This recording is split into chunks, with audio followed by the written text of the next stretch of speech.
मकर संक्रांति के दिन क्या दान करना चाहिए? सकारात्मक दीपदान कैसे करें? दोस्तों, हमारे हिंदू धर्म में काफ़ी सारे ऐसे त्योहार हैं जिन्हें मनाने की परंपरा प्राचीन काल से ही चली आ रही है। उन प्रमुख त्योहारों में एक मकर संक्रांति का त्योहार भी है, जो नव वर्ष शुरू होते ही मनाया जाता है।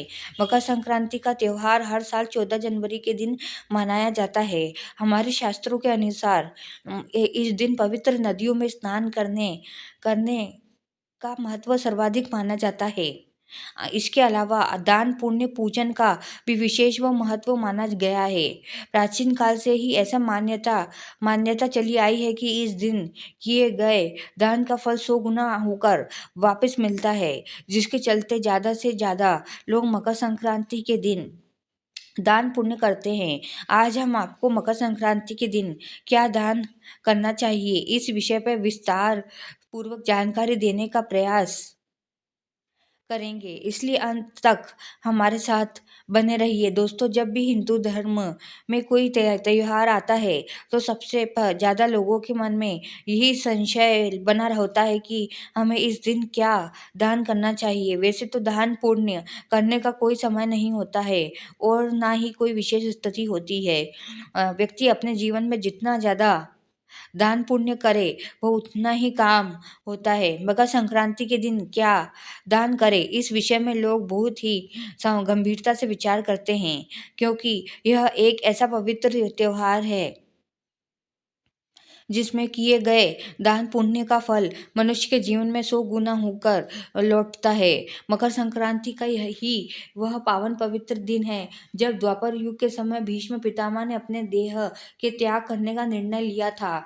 और इसके अलावा इस दिन गंगा जी भी भागीरथ के पीछे चलकर कपिल मुनि के आश्रम से होती हुई सागर में जाकर मिली थी।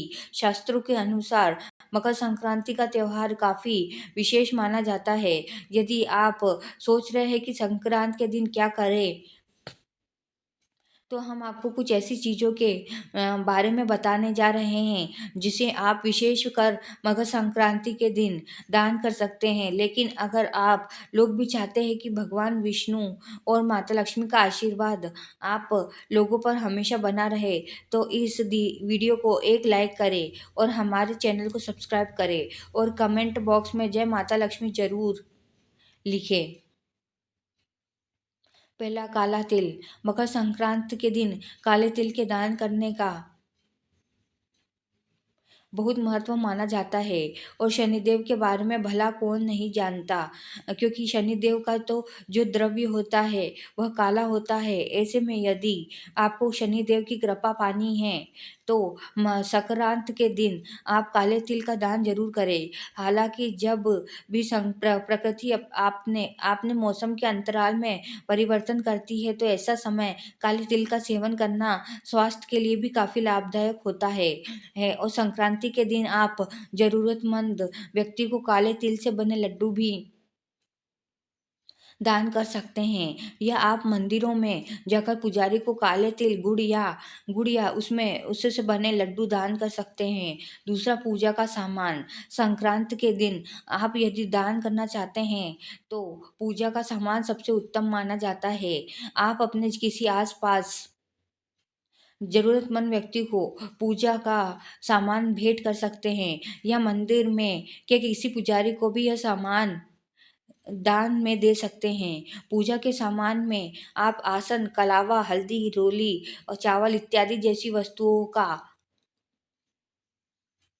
दान कर सकते हैं। यदि आप किसी एक वस्तु का दान करते हैं तो आप अपने अनुसार दान कर सकते हैं। यदि आपने दान करने का संकल्प लिया है तो ऐसे में आपको 3, 5, 7, 11, 14 की संख्या में दान करना शुभ माना जाएगा, या फिर एक आसन या एक कलावा भी दान कर सकते हैं।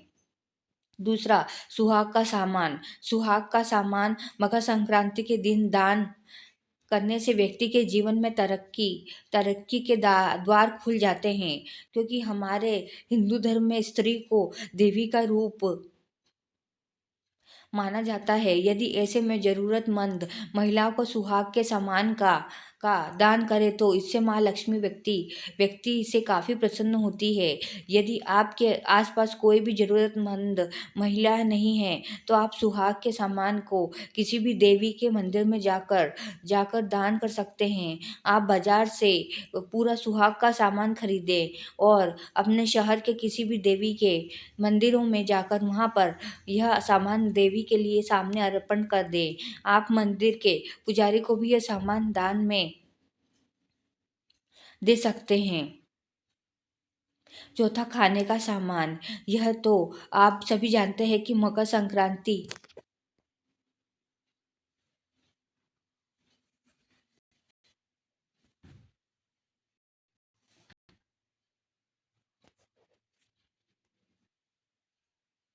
चौथा, खाने का सामान। यह तो आप सभी जानते हैं कि मकर संक्रांति के दिन विशेषकर सभी घरों में खिचड़ी बनाई जाती है तथा अलग अलग प्रकार के मीठे मीठे व्यंजन बनाए जाते हैं। ऐसे में यदि आप अपने घर से खाने का सामान किसी भूखे को दान करते हैं या फिर अपने घर पर ही उसे बुलाकर भोजन करते हैं तो यह भी सबसे उत्तम कार्य माना जाएगा। या फिर आप खाने के सामान के पैकेट बनाकर ज़रूरतमंदों में बांट सकते हैं। आप खिचड़ी बनाने की सामग्री को एक पैकेट में तैयार करके ज़रूरतमंद व्यक्ति को दे सकते हैं या मंदिर में दान कर सकते हैं। और इसके इसके अलावा आप अपने घर में लड्डू बनाकर भी ज़रूरतमंद व्यक्तियों को दान दान कर सकते हैं। इसके साथ साथ आप मंदिरों में भी उसे भोग के रूप में अर्पण कर सकते हैं। यदि आप घी या तेल का भी दान करते हैं तो यह भी सबसे उत्तम कार्य माना जाएगा, क्योंकि घी और तेल विशेषकर पूजा के कार्यों में शामिल होते हैं। ऐसे में मंदिरों में ज्योति के लिए घी या तेल का दान अवश्य कर सकते हैं। पाँचवा, गर्म कपड़े। संक्रांत का त्योहार देश में कड़ाके की ठंड के समय मनाया जाता है। ऐसे में भारत के कई राज्यों में काफ़ी कोर रहता है तो कई राज्यों में बर्फबारी भी होती है। यदि आप संक्रांत पर गर्म कपड़े दान करें तो यह काफ़ी वंदनीय कार्य माना जाएगा। हमने अक्सर देखा है कि हमारे घर के आसपास ऐसे व्यक्ति होते हैं जो ठंड में काफ़ी परेशानी से जीवन यापन करते हैं। ऐसे में गरीब ज़रूरतमंद व्यक्ति को यदि आप गर्म कपड़े दान करें जैसे कि कंबल, स्वेटर, रजाई इत्यादि, तो यदि आप कंबल दान कर रहे हैं तो आपको नीले और काले रंग का ही कंबल दान करना है। इसके अलावा अन्य रंग ना चुनें। यदि नीले और काले रंग का कंबल नहीं मिलता तो आप रजाई या स्वेटर भी दान कर सकते हैं। 6, बर्तन। संक्रांति के दिन दान किए जाने वाले वस्तु में बर्तनों का नाम भी शामिल होता है। आप ज़रूरतमंद व्यक्तियों को किसी भी प्रकार के बर्तन का दान कर सकते हैं। आपको इस बात का ध्यान रखना है, क्योंकि बर्तन कभी भी किसी को खाली नहीं दिए जाते। ऐसे में यदि आप स्टील के डब्बे दान करते हैं तो उन डिब्बों में आप लड्डू रख सकते हैं। इसके अलावा आप प्लास्टिक के डब्बे भी दान कर सकते हैं। और इसके अलावा आप कुछ ऐसे बर्तन होते हैं जो पूजा के लिए उपयोग किए जाते हैं, उन्हें भी आप ज़रूरतमंद व्यक्ति को या मंदिर के पुजारी को दान कर सकते हैं। पूजा के लिए यदि बर्तन दान करें तो आप मंदिर में जाकर दे सकते हैं, जिससे वह बर्तन पुजारी उपयोग में ले सकता है। 7वां, धार्मिक पुस्तक। मकर संक्रांति के दिन यदि आप धार्मिक पुस्तक का दान करते हैं तो इससे बड़ा और क्या ही होगा। मकर संक्रांति हमारे हिंदू धर्म का मुख्य त्योहार होता है और ऐसे में यदि हमारे ग्रंथ से जुड़ी किसी भी प्रकार की पुस्तक आप दान करते हैं तो इससे आपको तो लाभ होगा ही, साथ में पुस्तक पढ़ने वाले व्यक्ति को भी हमारे धर्म के बारे में जानकारी प्राप्त होगी। धार्मिक पुस्तकों में आप भगवद गीता, श्रीमद् भागवत पुराण और श्री रामचरितमानस पुस्तक इत्यादि का दान कर सकते हैं। 8वां जूते चप्पल। वैसे तो संक्रांति के दिन दान करने वाले काफ़ी सारी सारी वस्तुएं होती है। ऐसे में यदि संक्रांति शनिवार के दिन छोड़कर किसी भी दिन पड़ती है तो आप जूते चप्पल भी दान कर सकते हैं। और किसी भी ज़रूरतमंद व्यक्ति या सड़क किनारे बैठे गरीब वर्ग के लोगों को आप जूते चप्पल दान में दे सकते हैं। 9वां गुड़ का दान। ज्योतिष के अनुसार संक्रांत के दिन गुड़ का दान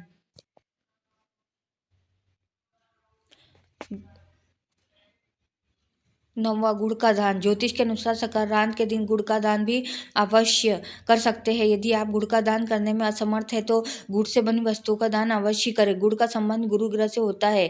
ऐसे में यदि आप संक्रांत के दिन गुड़ का दान करते हैं तो आपके जीवन से गुरु ग्रह से जुड़ी समस्या समाप्त होगी। साथ में गुरु की स्थिति भी मजबूत होगी। गुरु ग्रह को शिक्षा से जोड़ा जाता है, जिसके चलते छात्रों को अवश्य गुड़ का दान करना चाहिए।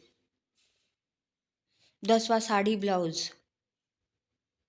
संक्रांति के दिन जरूर महिलाओं को साड़ी का दान भी कर सकते हैं। यदि आप मंदिर में बैठी किसी भी गरीब महिला को साड़ी का दान करते हैं तो इससे देवी की कृपा आपके ऊपर सदैव बनी रहेगी। साड़ी दान करते समय आप या तो उसके साथ दक्षिणा दान कर सकते हैं या सुहागन के सामान को भी दान कर सकते हैं। यदि घर की महिलाएं साड़ी दान करती हैं तो ऐसी ऐसे में भगवान की कृपा से सदैव उनके घर में धन धान्य की वृद्धि होती है।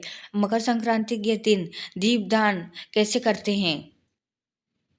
संक्रांति का दिन विशेष कर स्नान और दान का दिन ही माना जाता है। ऐसे में आप में से बहुत से लोग जो संक्रांत के दिन दीपदान अवश्य करते हैं। यदि आप भी सोच रहे हैं कि इस दिन दीपदान कैसे किया जाता है तो हम आपको इसकी कुछ प्रक्रिया के बारे में बताएंगे। सबसे पहले आप एक थाली लें जिसमें आप दीप रखेंगे। अब आप मिट्टी के नए दीपक लें, जितने दिए आपको दान करने हैं। यदि आपने संकल्प लिया है तो आप 14 दीपदान कर सकते हैं, अन्यथा आप अपनी इच्छा अनुसार उतने ही दीप ले जितने दान करना है। आप पीतल के दिए भी ले सकते हैं या फिर आटे के दिए दीपक भी बना सकते हैं। यदि आप आटे के दीपक बना रहे हैं तो उसमें भूल कर भी नमक ना डालें। अब आप दीपक में या तो फूल बत्ती रख सकते हैं या लंबी बत्ती ही रख सकते हैं। इसके बाद आप कौन दीपकों में तिल का तेल डालें। आप उन दीपकों में सरसों का तेल या देसी घी भी डाल सकते हैं। यदि आप तिल का तेल डालते हैं तो आपको उसमें ऊपर से तिल डालने की आवश्यकता नहीं होगी। यदि आप दीपक में सरसों का तेल या घी का उपयोग करते हैं तो उसमें ऊपर से तिल जरूर मिले। आप दीपक में सफ़ेद तिल या काले तिल का भी प्रयोग कर सकते हैं। इसके बाद आप सभी दीपकों को रोली से तिलक कर दें। इसके बाद आप दीपकों के साथ दक्षिणा अवश्य रखें। अब आप जिस जगह दीपदान करेंगे वहाँ जाकर दीपों को जलाएं। यदि आप मंदिर में दीपदान करते हैं तो मंदिर में ही जाकर दीपक जलाएं। दीपक जलाने के बाद आप अपने हाथ में थोड़ा पानी लें और दीपक की थाली के ऊपर से 2 बार घुमाएं और जल छिड़क दें। दीपदान करते समय दक्षिणा या तो आप गौशाला में दे दे या पंडित जी को दे दें। सबसे पहले दिया आप अपने घर के मंदिर में रखें। इसके बाद दूसरा और तीसरा दिया आप अपने घर के दोनों दरवाजों पर रखें। इसके बाद एक दीपक आप तुलसी माता के पास रखें। इसके बाद एक दिया शमी के पास रखें। एक दिया आप आंवले के वृक्ष के नीचे रखें। एक दिया आप नदी के पास रखें। यदि आप नदी नहीं जा सकते तो एक थाल में थोड़ा गंगा जल डाल दें। उसके बाद शुद्ध जल से उस बर्तन को नदी का रूप दें। अब आप एक दीपक दक्षिण दिशा में स्वास्तिक चिन्ह बनाकर पितरों के नाम करके रखें। एक दीपक आप अपनी रसोई घर में रखें। अब आप एक दिया केले के पेड़ के नीचे रखें। एक दिया आपको भगवान शिव के पास रखना है। इसके बाद आप अपने घर के आसपास किसी भी वट वृक्ष के नीचे दीपक रखें। एक दीपक आप पीपल वृक्ष के नीचे जलाएं। एक दीपक आप आसपास हो गौशाला में जरूर जलाएं। इस प्रकार पूरे 14 दीपक हम अलग अलग प्रकार से दीपदान कर लेंगे।